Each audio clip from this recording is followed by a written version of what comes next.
alhamdulillah wa bi ni'matihi tatimmu shalihat wa bi dzikri nabiyhi Muhammad tunalu syafa'at wal barakat. Allahumma salli wa sallim ala sayyidina Muhammad sayyidis sadat Muhammad ibni Abdullah wa ala alihi wa ashabihi wa qarabatihi wa zurriyyatihi ila yaumil mi'ad, amma ba'd. Allahumma salli wa sallim ala sayyidina Muhammadin sahibil bushra salatan tubashshiruna biha wa ahlana wa auladana wa jami'a masyayikhina wa muallimina wa talabatana wa talibatina min yaumina hadha ila yaumil akhirah. Kita tenang dulu ya anak-anak, para santri, untuk tidak berbicara. Tenang sejenak. Malam ini kita akan mengaji dengan para ulama. Alhamdulillah, kita bersyukur kepada Allah.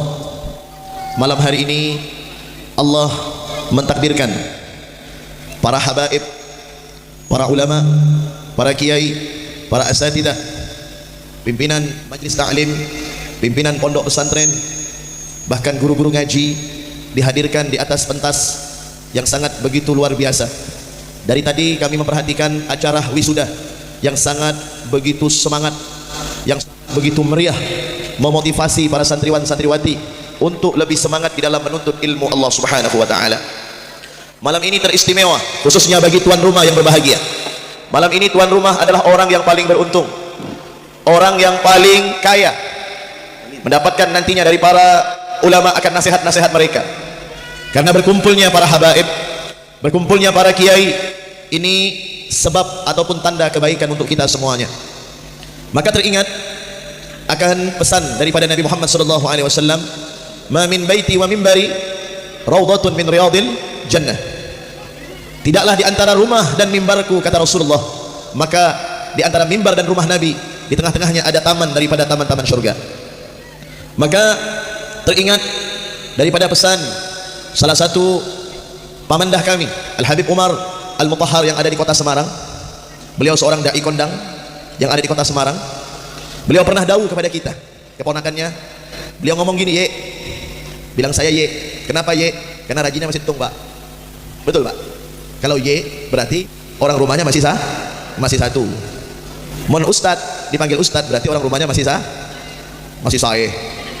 Masih satu. Kalau sudah kiai berarti sudah guyon aja. Allahumma shalli ala Muhammad. Beliau bilang sama saya dan kami pada waktu itu, sampean lihat, katanya, bahwasanya sampai kapanpun para habaib dan para ulama, para kiai, mereka tidak akan pernah bisa terpisahkan selama mereka sesuai dengan jalan daripada baginda Rasulullah SAW, selama mereka sesuai dengan jalan para ashabin Nabi Muhammadin SAW, selama mereka tidak keluar daripada jalur kakeknya atau rasulnya Sayyidina Muhammad SAW, maka sampai kapanpun mereka para habaib dan para kiai tidak akan pernah terpisah. Mereka para habaib diibaratkan seperti rumah daripada Nabi Muhammad, kamar daripada baginda Rasulullah SAW, dan tidak berlebihan. Di dalam diri mereka mengalir darah suci, darah mulia baginda Rasulullah SAW. Maka kewajiban kita, tugas kita sebagai para pecinta, pengagum baginda dan kanjeng Nabi Muhammad SAW untuk memuliakan mereka, dan ini merupakan perintah daripada kanjeng Nabi Muhammad. Wa ahibbu ahla baiti bihubbi. Kalian, kata baginda Nabi, mencintai aku, mencintai keturunanku, anak cucuku, yang bersumber daripada Sayyidah Fatimah Zahra Al-Batul dan suaminya Sayyidina Al-Imam Ali karramallahu wajha, sampai keturunannya Sayyidina Hasan wal Husain. Mencintai mereka atas dasar cinta kalian kepada aku. Artinya apa? Kalau kita benar-benar cinta kepada Nabi Muhammad, betul-betul sayang kepada Nabi Muhammad, berharap syafaat daripada Nabi Muhammad, maka diantaranya selain kita mengagungkan syariatnya, maka kita jangan pernah melupakan tetesan darah yang ada pada anak cucu beliau. Dan ini saya ceritakan tidak berlebihan. La as'alukum alaihi ajran illa al-mawaddata fil qurba. Allah katakan kepada Nabi Muhammad, sampaikan kepada mereka wahai Rasul, sampaikan kepada mereka wahai Muhammad, aku tidak meminta balasan apapun dari mereka umatmu illa al-mawaddata fil qurba, kecuali kecintaan mereka kepada orang-orang yang bersangkutan kepadamu, orang-orang yang bertalian nasab kepadamu, yaitu mereka para habaib dan para syarifah. Dan mudah-mudahan kita semuanya menjadi para muhibbin dan pecintanya, amin ya rabbal alamin. Dan siapa yang menjadi mimbar Nabi Muhammad, yang menyampaikan risalah dakwah suci baginda Rasulullah, yang menyampaikan ayat-ayat Quran, yang menyampaikan al-ahadits an-nabawiyah dari mulut-mulut mereka, yang mereka merupakan pewaris daripada Nabi dan Rasul, khususnya baginda Nabi, tidak ada lain, mereka para kiai dan para ulama. Maka tugas kita nih, tugas saya wajib untuk mencintai para kiai, wajib untuk mencintai para ulama. Dan di saat kita tidak mengerti akan ilmu, akan hukum Islam yang berkaitan dengan kehidupan kita, maka wajib untuk kita belajar, kita nyantren, kita duduk bertalaki kepada mereka para ulama dan para kiai. Maka Habib pesan kepada seluruh umat Nabi Muhammad SAW, jangan pernah kita membeda-bedakan mereka para ulama, para kiai. Siapapun yang hadir pada malam hari ini, mereka adalah guru saya dan guru panjenengan semuanya. Betul apa tidak? Sekalipun mereka tidak mengajari kita, atau mereka bukan dari pesantren, tidak mengajari di pesantren kita, tetapi kita harus mengerti jalur keilmuan mereka. Makanya pada malam hari ini subhanallah, hadir bersama kita tetamu kita yang jauh-jauh datang dari kota Malang. Yang pertama dari kota Malang, sahabat kami, yang beliau kurang lebih, yang gantengnya kurang lebih. Tepuk tangan terus sampean, jangan tepuk tangan. Allahumma sholli ala Muhammad. Usia beliau lebih kurang lebih, gantengnya lebih kurang lebih, tidak bisa dibedakan. Tidak ada cerita para ulama itu wajahnya jelek, tidak ada. Betul? Tidak ada. Ganteng pak, ada gantengnya karena dia putih, tidak ada ceritanya putih manis. Tapi kalau hitam, hitam manis, karena hitam manis itu yang lebih laris. Allahumma sholli ala Muhammad. Kalau putih itu hanya cakep aja, cakep ya, tapi kalau hitam, hitam manis ini yang paling mahal. Makanya subhanallah, saya ini bersyukur ya, para kiai, para ulama-ulama, guru-guru mulia kita datang dari kota Malang. Yang pertama Kiai Zainul Hasan, beliau ini punya abah namanya Kiai Said. Kiai Said punya abah Kiai Latifi. Kiai Latifi punya abah Kiai Baydawi yang ada di kota Malang. Siapa yang tidak mengenal Kiai Baydawi? Siapa yang tidak kenal dengan Kiai Latifi dan Kiai Said? Dan ini putra beliau, cucu beliau hadir bersama kami, Kiai Zainul Hasan. Kita doakan beliau diberikan keberkahan oleh Allah Subhanahu wa taala, dan nantinya kita minta nasihat dengan beliau, terutama Habib Faham ini perlu dinasihati. Maklum ya, masih muda, perlu dinasihati. Enggak tahu nasihat apa nanti beliau sampaikan. Arji Poler serah Ustaz. Dan yang kedua, Masya Allah, beliau yang datang Kiai Mahmud, yang datang dari Sampang Banyuates. Masya Allah, saya pernah pergi ke Banyuates pak, ke desa Olor pak, pernah naik gunung tinggi, bukit ya Kiai. Masya Allah, sampai saya. Cuman pada waktu itu saya pergi pak, saya Habib Iskandar, Habib Faisal, Habib Toha pak, 3 Habib ini pak, alhamdulillah kurang kamusnya. Orang Banyuates ngomong dengan bahasa Madura yang lembut, tak bingkeng kule kibib. Masya Allah, saya nanya ke Habib Toha, tak bingkeng apa bib? Oh kata Habib Toha, maklum Habib Toha Maduranya fasih pak, sahabat kami Habib Toha, satu panggung biasanya. Tak bingkeng bib artinya nggak nganter. Oh begitu, betapa halusnya bahasa Madura dengan adabnya yang sangat luar biasa. Makanya orang Madura ini subhanallah, untuk menyiapkan makanan saja waktunya panjang betul, jenisnya cukup ajem pak, tapi dimasak dengan beraneka ragam jenisnya, warna dan rasanya berbeda. Demi apa? Memuliakan habaib dan ulama. Betul apa tidak? Walaupun suku-suku lain juga memiliki kelebihan. Iya, tapi ini cerita saya waktu di Banyuates Kiai Mahmud. Cerita saya di sana. Santun sama yang ada di Kuburaya, yang ada di Parit Pangeran, yang ada di Pontianak sama. Subhanallah. Mudah-mudahan kedatangan beliau Kiai Mahmud beserta rombongan diberikan keberkahan oleh Allah Subhanahu wa taala, khususnya untuk kampung kita Parit Pangeran, Kabupaten Kuburaya ini. Amin ya rabbal alamin. Dan juga yang saya hormati Kiai Nurul Yakin, Kiai Ismail, Kiai Bukhari, Kiai Abdul Jalal, Jalil apa Jalal ya? Kiai Abdul Jalal, Kiai Muhammad Kurdi dan Kiai Fudali. Mudah-mudahan para kiai-kiai kita juga, Kiai Surajil Millah, sahabat-sahabat kami yang ada di pesantren, Al-Ustaz Abdul Khalik, Ustaz Abdul Somad atau UAS, disingkat UAS, dan semua para kiai dan para asatidah yang dimuliakan oleh Allah. Maksudnya apa ini? Malam ini para habaib dan para kiai berkumpul agar umat pada malam hari ini dan sampai seterusnya akan merasakan keindahan taman-taman surga. Karena di diri para habaib dan para kiai tidak pernah yang namanya membeda-bedakan, berusaha untuk saling menghormati antara guru yang satu dengan guru yang lainnya, berusaha untuk saling menghargai antara alumni yang satu dengan alumni yang lainnya, saling bersinergi untuk membesarkan agama Allah Subhanahu wa taala. Amin ya rabbal. Dan juga akhina Al-Ustaz Abdul Hamid, ini Ustaz Abdul Hamid As-Sukari, dari mulai abang beliau Ustaz Marnoto sekarang di Malaysia pak, kemudian beliau dan adiknya Birrul Walidain dan semua keluarganya, memang Allah berikan anugerah suara yang indah. Bahkan jikalau beliau membaca Al-Quran, membaca salawat Nabi, saya sendiri meneteskan air mata masuk ke dalam hati. Subhanallah. Mudah-mudahan beliau Ustaz Abdul Hamid dan keluarganya diberikan keberkahan oleh Allah Subhanahu wa taala. Dan juga yang saya hormati dan saya muliakan, teristimewa sahibul ma'had, sahibul madrasah Nurul Hidayah, yang mudah-mudahan beliau beserta keluarganya, pengasuh dan semuanya beserta jajarannya diberikan keberkahan dan dijadikan santriwan-santriwatinya santri yang bermanfaat bagi agama, bagi bangsa dan negara. Amin ya rabbal alamin. Hadirin wal hadirat, dan lupa saya menyapa kepada tim hadrah. Dari mana tim hadrah ini? Nurul Hidayah. Pimpinannya siapa?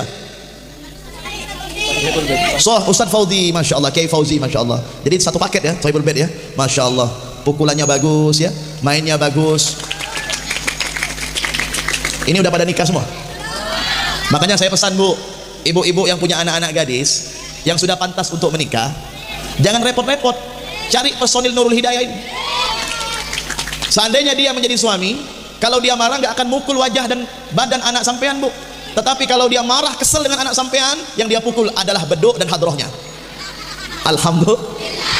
Makanya mudah-mudahan mereka semua jadi putra-putra yang soleh, yang bermanfaat, yang terus mensyiarkan dakwahnya dengan solawat memuji kepada Nabi Muhammad. Hadirin wal hadirat, para adik-adik santriwan santriwati Nurul Hidayah, para wali santri yang dimuliakan Allah Subhanahu wa taala, pesan saya hanya satu. Habis ini langsung bergilir ini. Pesan saya hanya satu kepada para wali santri. Karena di antara syarat menuntut ilmu agama itu, kata Al-Imam Ali, di antaranya apa? Bulghah. Harus berdepese, Pak. Walaupun uang itu bukan tujuan, tetapi setidak-tidaknya kita berdakwah dengan duit. Ya, pengasuh pesantren, pengasuh madrasah, pengasuh yayasan dan lain sebagainya. Panjenengan menitipkan anak panjenengan di madrasah, yang tentunya madrasah ini Pak, ataupun pesantren itu harus memerlukan yang namanya biaya. Walaupun kiai habibnya nggak minta, tapi sampean setidak-tidaknya membantu dengan apa? Misalnya nih saya beri contoh, iuran. Di sini ada iuran nggak? Beda bu, wali santri beda iuran dena, beda. Ada iuran, maka iuran ini yang dijaga. Jangan dikontrol iurannya, oh nanti aja bayarnya 3 bulan lagi, ya kan? Tapi untuk iuran arisan-arisan, iuran les dan lain sebagainya, ibu kadang-kadang mendahulukan. Tapi giliran iuran madrasah, iuran pesantren, setiap bulan hanya ditagi, kadang-kadang tidak sampai berapa ratus, ditagi, sulitnya minta ampun. Betul apa tidak? Pertanyaannya, panjenengan kepengen menuntut kepada ustadz yang mengajar, ustadzah yang mengajarkan, atau kepada pengasuhnya, atau kepada pembimbingnya, agar anaknya bisa hafal Quran, agar anaknya bisa hafal hadis, agar anaknya memiliki akhlak, agar anaknya bisa pandai baca kitab. Sementara kepedulian sampean kepada madrasah, kepedulian sampean kepada pesantren, itu tidak ada sama sekali. Anak dimasukkan ke madrasah, anak dimasukkan ke pesantren sebagai tempat pelarian. Karena sudah tidak mampu lagi mendidik anaknya di rumah, dimasukkan anaknya ke pondok, Pak. Sehingga anaknya terkadang terkontaminasi dengan obat-obatan, terkontaminasi dengan pergaulan bebas, sehingga dibuat sibuk kiainya, dibuat sibuk yang namanya ustadznya yang di dalam. Maka ini kalau ingin menunjang keberkahan ilmu anak sampean, catatan, ingat, uang bukan segala-galanya. Seandainya pondok pesantren madrasah wali santri tidak membayar sekalipun misalnya, tetap Allah yang akan mengayahkannya. Karena ini adalah zimmatullah, Allah yang menjadi jaminan. Allah yadman lil ma'had walil madrasah, Allah yang menjamin untuk madrasah dan pondok. Tidak ada ceritanya. Namun kita ini sebagai orang-orang yang cinta kepada syiar agama Allah, kita bukan ustadz misalnya, kita bukan kiai, kita mungkin hanya pedagang, kita mungkin hanya konglomerat, kita mungkin hanya bekerja biasa di luar. Tetapi manakala menitipkan anaknya di madrasah, menitipkan anaknya di pesantren, maka setidak-tidaknya kita berinfak, bersedekah dengan hasil kerja kita yang halal, yang berkah untuk pondok. Apalagi anak sampean berada di madrasah, kalian perhatikan, lihat, mungkin musallahnya belum punya pintu, datang ya kepada pemilik musallah atau kepada pengasuhnya, Pak Ustadz, Pak Kiai, saya bantu musallahnya. Lihat madrasahnya mungkin semennya kurang, batakohnya kurang, bantu. Insya Allah ini akan mempermudah jalan ilmu anak sampean untuk mendapatkan keberkahan. Kira-kira Habib berbicara ini setuju apa tidak? Saya tanya kepada orang yang punya duit, kepada orang yang kaya raya, siap membantu perjuangan agama Allah? Yang jawab anak-anak, orang tuanya mana? Pak, kira-kira siap membantu perjuangan agama Allah? Ibu siap membantu perjuangan agama Allah? Nah, siap ya, dengan PSG bantu ya. Nggak perlu nunggu Ustadz Kiai Habibnya minta, sampean yang datang. Lihat pesantren ada pembangunan, madrasah ada pembangunan, datang. Walaupun nyumbang hanya 1 kilo semen, 1 kilo pasir, enggak apa-apa. Yang penting amal jariah. Dan yang terakhir, Rasulullah sallallahu alaihi wasallam bersabda dalam hadis Muslim, "Idza matal insan inqata'a 'amaluhu illa min 3, shadaqatin jariyatin aw ilmin yuntafa'u bih aw waladun salihin yad'u lah." Ini hadis Muslim. Rasulullah bersabda apa? Apabila anak manusia itu wafat, meninggal, maka semua amalnya terputus kecuali 3. Yang pertama apa? Sedekah jariah. Ini sedekah jariah, panjenengan berikan kepada pembangunan masjid, panjenengan berikan kepada pembangunan lembaga, yayasan, pesantren, madrasah. panjenengan berikan kepada anak yatim, fakir miskin, duafa, maka ini insya Allah akan menjadi sedekah jariah yang menyelamatkan daripada sampean siksa api neraka. Dan yang kedua, au ilmin yuntafa'u bih, ilmu yang bermanfaat. Ini tadi kan ada di wisuda ya. Tadi Habib lihat ada yang diwisuda oleh pengasuhnya. Ingat, wisuda itu artinya sampean sudah banyak mendapatkan ilmu dari gurunya, dari pengasuhnya, dari pengajarnya. Tetapi bukan berarti wisuda sampean lupa dengan pondoknya, lupa dengan nurul hidayahnya. Tidak bisa. Sampai kapanpun kita ini adalah milik guru kita. Maka tidak boleh seorang santri mengatakan sekalipun dia sudah diwisuda, sekalipun dia sudah selesai mondok ataupun belajar di satu tempat madrasah pesantren, dia mengatakan, oh itu mantan guru saya. Nggak bisa, Pak. Karena Imam Ali berkata apa? Ana abdun man 'allamani harfan wahidan, insya'a ba wa insya'a astara wa insya'a taga. Aku adalah hamba, kata Imam Ali, bagi orang yang mengajariku satu huruf, mau dia jual aku, mau dia beli aku, mau dia merdekakan aku, terserah guruku.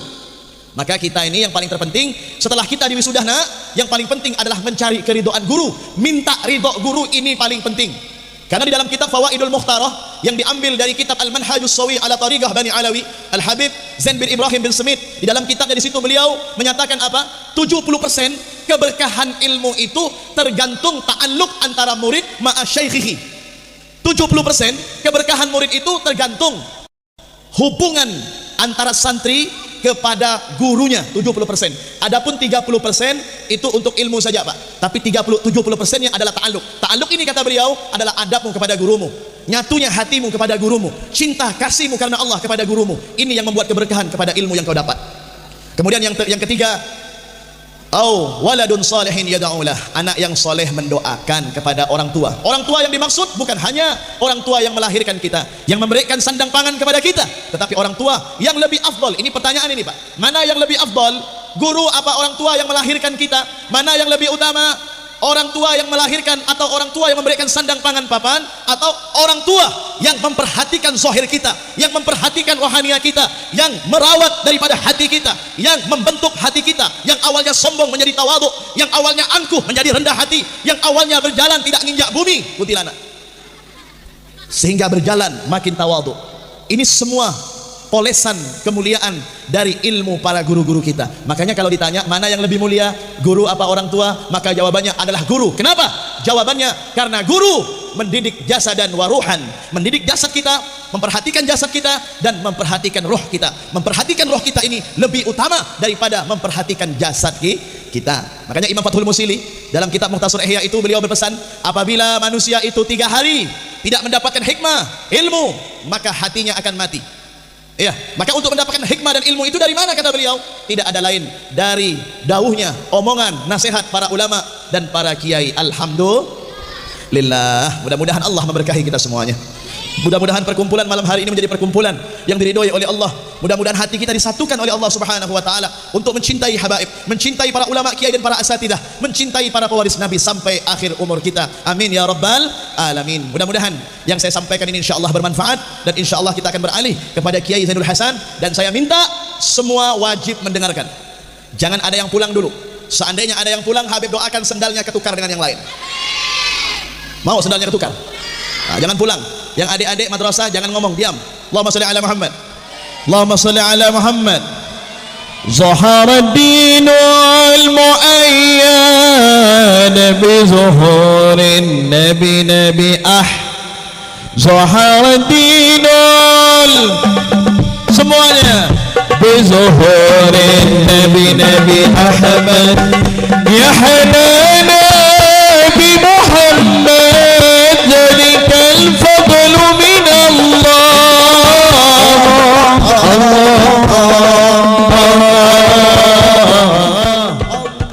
ya hanana ya hanana ya hanana hanana ya hanana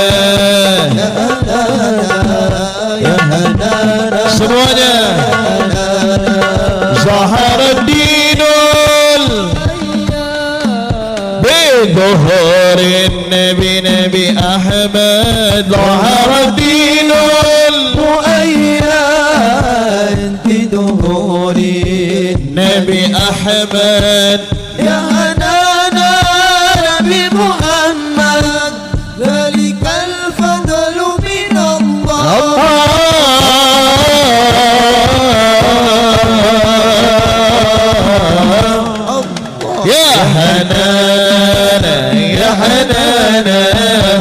Hanana Allah ya Hanana ya Hanana ya Hanana ya Hanana.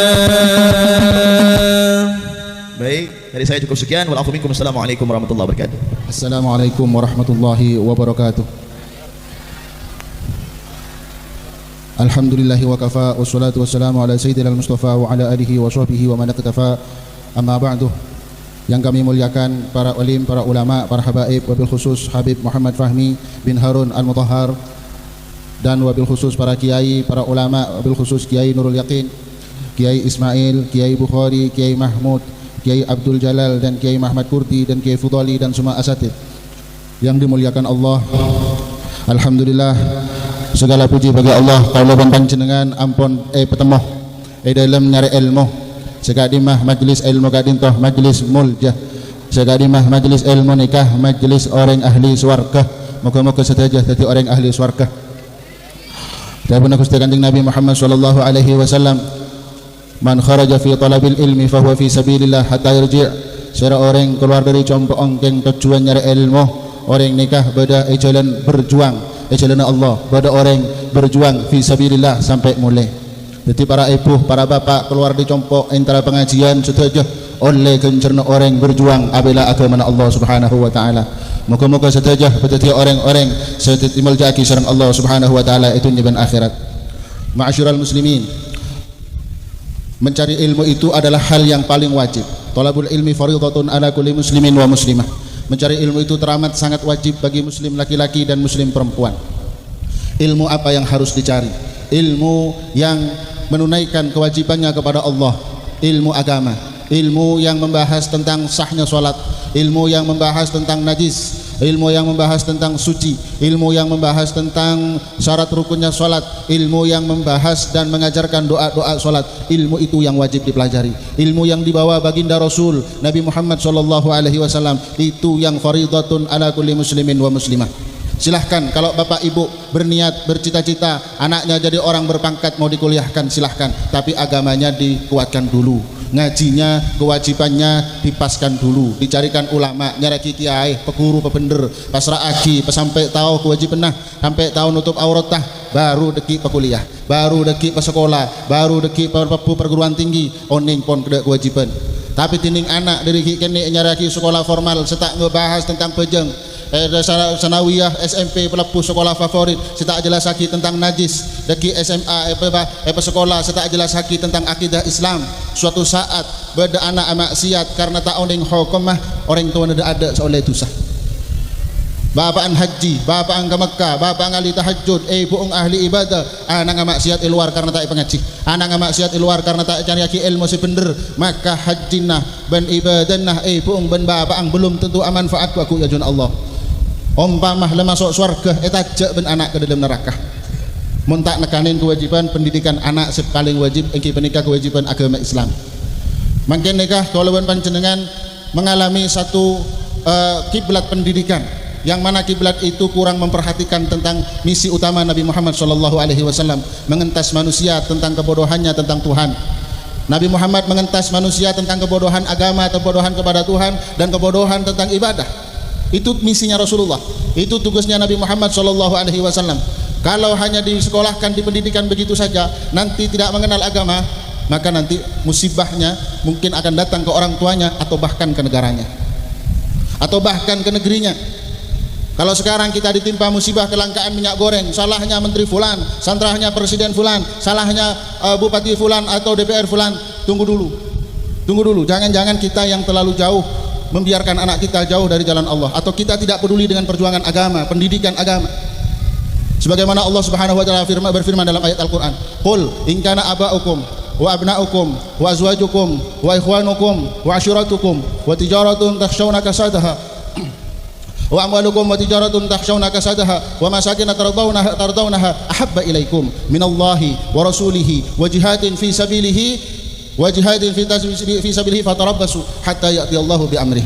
Kalau kalian, ayah kalian nasab bangga dengan orang tua, anak bangga dengan prestasi anak yang tidak berkaitan agama, bangga dengan ketampanan dan kecantikan anaknya, dilulu dengan harta, atau istri bangga dengan kecantikan istrinya, bangga dengan ketampanan suaminya, bangga dengan hartanya, bangga dengan dagangannya, sampai lupa, sampai itu lebih dia cintai minallahi ahabba ilaikum minallah, lebih dicintai bagi kalian daripada Allah, daripada Rasulnya, daripada perjuangan di jalan Allah, wa jihadin fi sabili, memperjuangkan musalla, memperjuangkan pendidikan pesantren, memperjuangkan rukun Islam untuk dipahami dengan benar, memperjuangkan rukun iman untuk difahami dengan benar oleh anak-anak kita. Kalau itu semua ditinggalkan, fatarabbasu, tunggulah hatta ya'ti Allahu bi amri wallahu la yahdil qaumal fasiqin.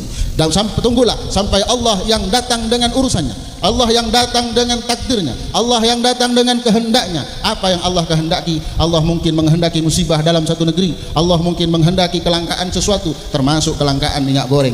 Mungkin saja kelangkaan minyak goreng bukan hanya peran daripada mafia-mafia, tapi juga peran dari kita yang tidak peduli dengan pendidikan agama, sehingga Allah memberikan pemimpin yang tidak peduli dengan kemaslahatan kita, yang tidak peduli dengan kepentingan kita. Kenapa Allah berikan pemimpin seperti itu? Karena kita yang kurang peduli dengan agama yang Allah sebarkan, kita yang kurang peduli. Contoh ketidakpeduliannya, habis maghrib pokoknya anaknya pamitan keluar, nggak dilihat ke musholakah, ke tempat PS atau cari wifi, nggak dilihat. Atau anaknya pamit bawa sepeda motor habis jam 5 sore pulang habis isya, nggak ditanya, nak tadi ngaji di mana, sholat apa enggak, sholatnya sama siapa, baju celananya suci apa enggak, nggak ditanya, nggak peduli dengan agamanya Allah, tak areken dengan agamanya Allah.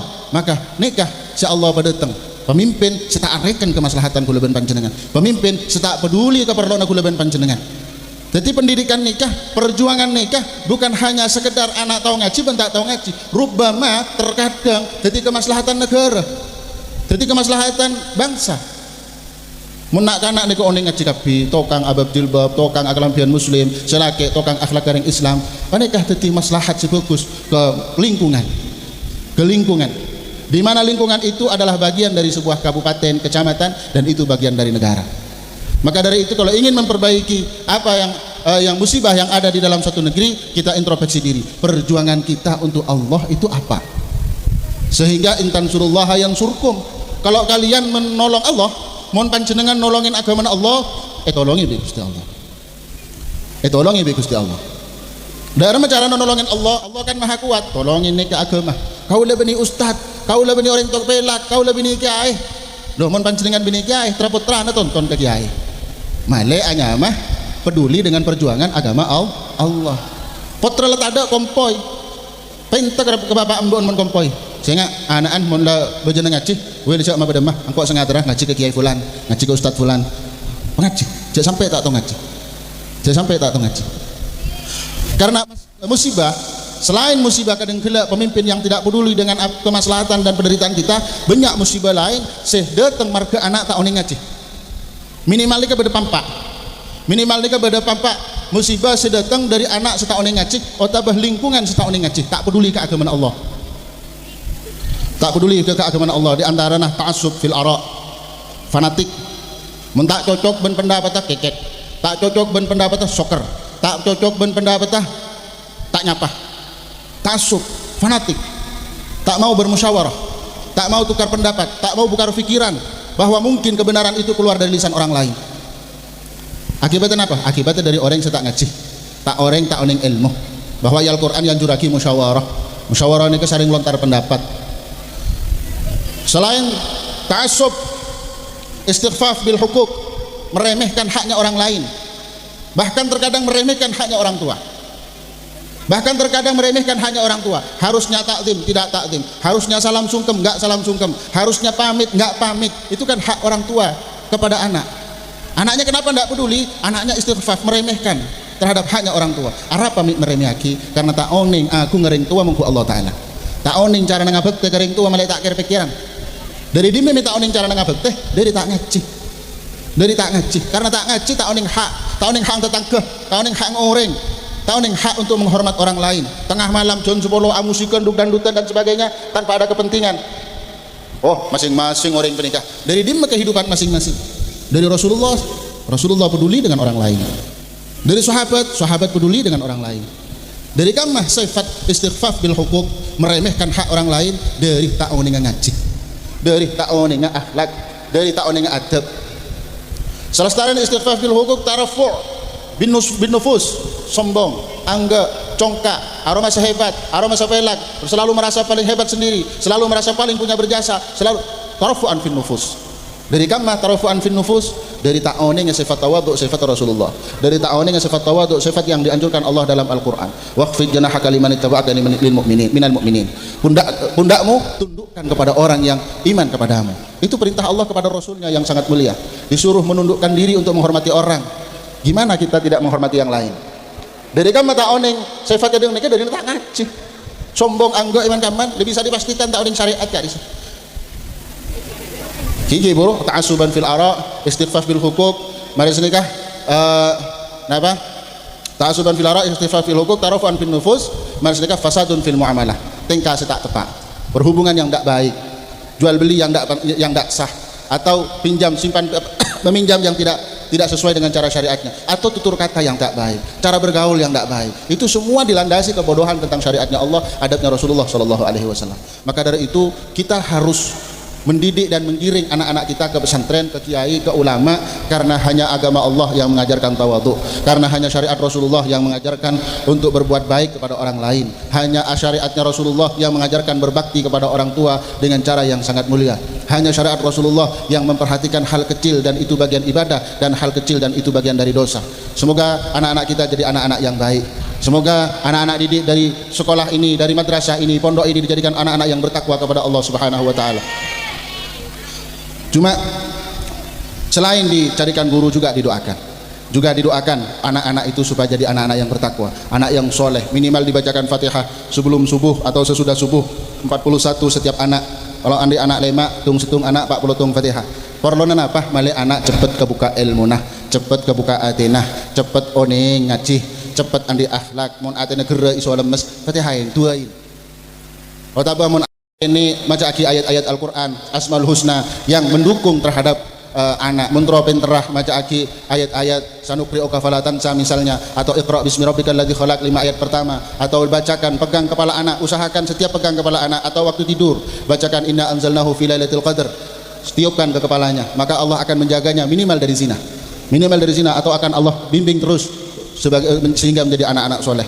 Atau kalau pegang kepala anak bacakan Asmaul Husna, ya baru 7 kali, ya syahidu 7 kali, ya haqqu 7 kali. Ya baru akan menuntutnya jadi orang baik, ya syahidu akan menuntutnya untuk sadar dipantau oleh Allah, untuk ya haqqu akan dibimbing kepada perbuatan-perbuatan yang benar. Ini bagian dari kita peduli dengan anak, bagian dari kita ingin anak itu baik. Selain dicarikan guru juga didoakan. Kalau anak masih di rumah caranya seperti itu. Kalau anak sudah di pesantren caranya juga ada Fatihah 41 setiap sebelum subuh kalau bisa. Kalau tidak bisa setelah subuh. Semoga anak-anak kita semua dijadikan anak soleh, solihah, anak-anak yang membanggakan Rasulullah dengan akhlak dan ilmunya, anak-anak yang membuat orang tuanya selamat di alam kubur dan akhiratnya, anak-anak yang menjadikan orang tuanya diangkat siksanya oleh Allah, anak-anak yang membuat orang tuanya menangis karena bangga atas prestasi akhlak yang baik. Semoga kita dijadikan orang-orang yang bertakwa dan semoga kita semua diampuni oleh Allah Subhanahu wa taala. Amin Allahumma amin. Al-Fatihah.